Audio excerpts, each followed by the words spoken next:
Hello friend, welcome back to Toyota Maintenance YouTube channel.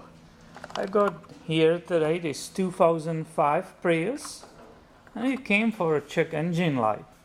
I never serviced this car, this is my first time.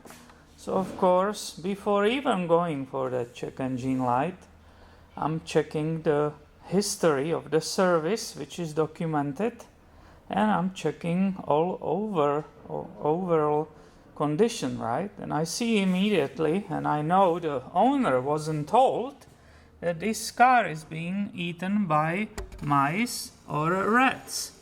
Do you see this?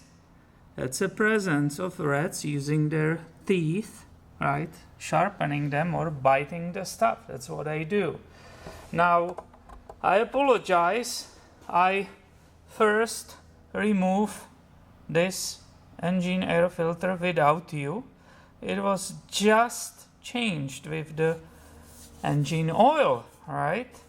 And when I lifted this brand new filter, which was just done by local lube, this was absolutely full of leaves.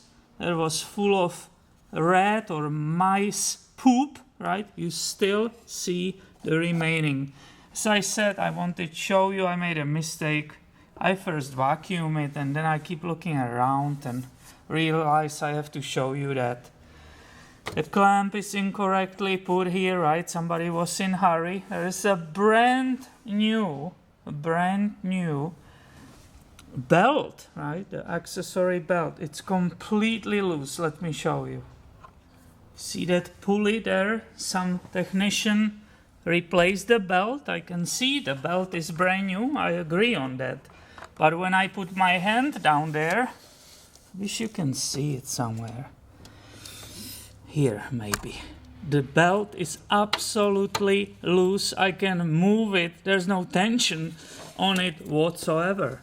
It is brand new within like 100 miles. Unbelievable. Since I see such a, bad service, I immediately pulled the engine oil dipstick. Do you see how much it's overfilled? There is at least ½ inch above the max mark. And this will probably keep going and going. I'm not kidding you, this is after only like 2 minutes after looking on this car. It's amazing. But as I said, it came for check engine light, so I better stop goofing around and checking the car and start working on that. And if I will have the time, I will try to film it for you and have another video on this Toyota Maintenance channel. Thanks for watching and have a great day, my friend.